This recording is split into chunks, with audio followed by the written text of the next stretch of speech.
Every time I think I've figured out how messy fire country will get, they go and surprise me.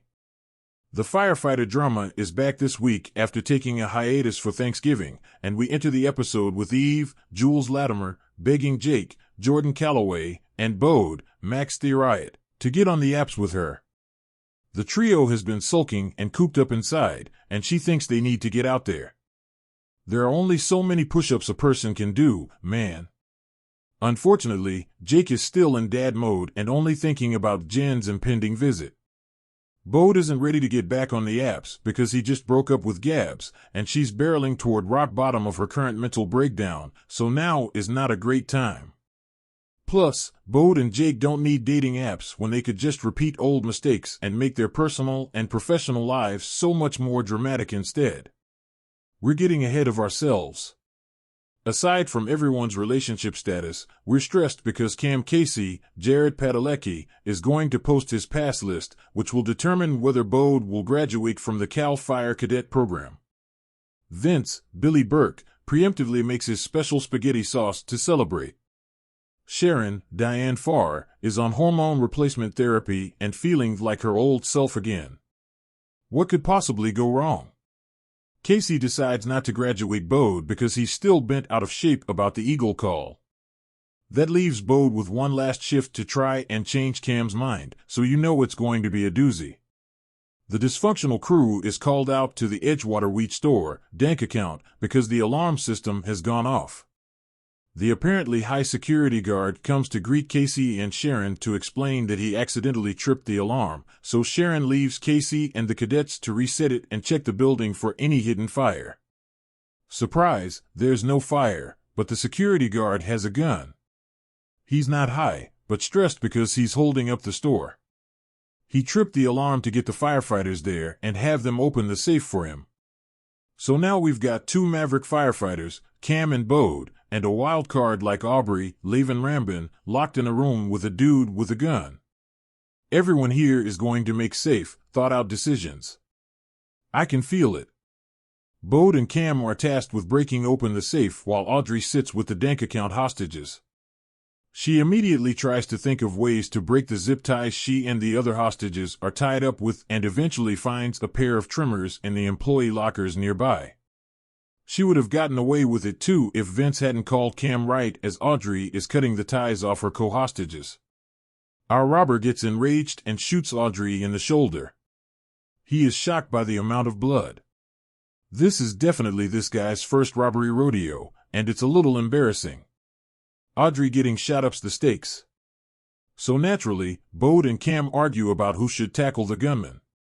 Cam gets so exasperated that he calls Bode Patrick, the name of his dead brother whom he still feels responsible for. Bode doesn't have a chance to respond before Cam decides this is his chance and rushes the robber. He fails to get the job done, though, so Bode takes over.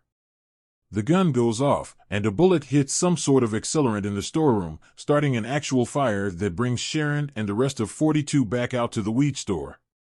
Once everyone, including the robber, is being taken care of, Bode gets his chance to call out Cam for calling him Patrick. When Cam reveals who Patrick really is, Bode lays into Cam about being a hypocrite. How can he hold Bode back for having familial ties when Cam is letting his guild rule everything about how he trains cadets? Bode never stood a chance of passing with Cam as his captain because Cam was always going to compare him to his little brother. It's apparently the tough love that Cam needed, except Vince gave him a much nicer version of that speech a couple of weeks ago, and it did nothing. Cam changes his mind and passes Bode, and then strides off into the sunset to handle unfinished business, probably on his own spin-off. It took 2.5 seasons, but Bode Leon is officially a Cal Fire firefighter and will be joining Ladder 42 along with Audrey, who conveniently broke up with her boyfriend in this episode. That's going to be fun. There is not a sigh deep enough to make this section of the recap easier. What a relief to find out at the top of the episode that Gabriella and Cam didn't sleep together. He just watches her get drunk and then turns over her forgotten ID to Sharon and Vince. Sharon is at her wit's end because she doesn't know how to get through to her surrogate daughter. Gabs is moody. She's diving off tall rocks and injuring herself in the process. She's working herself to the bone to pay off the wedding she torpedoed. When she's not working, she can be found at the bar drinking away her sorrows. She tells Bode that she needs more time to work on herself, but it doesn't seem like any of that work is actually happening. Gabriella also snaps at Sharon so fiercely that she gets benched for the rest of the day. This is not the first time it's happened.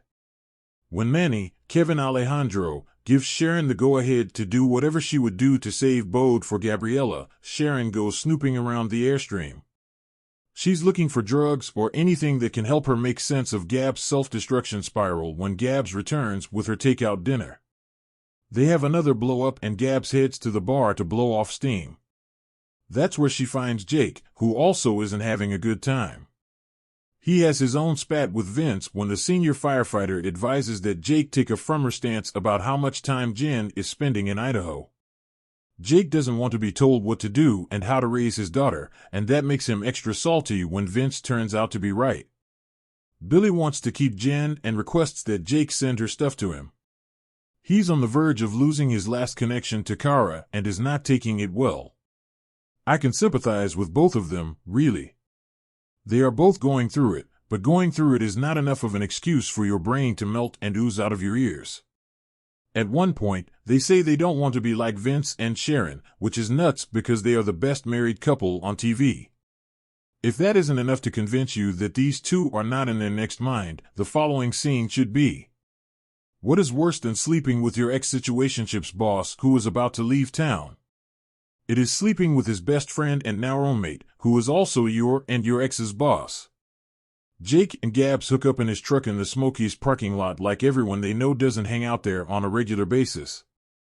I genuinely can't wait for next week to learn how on earth they try and justify this as a good idea.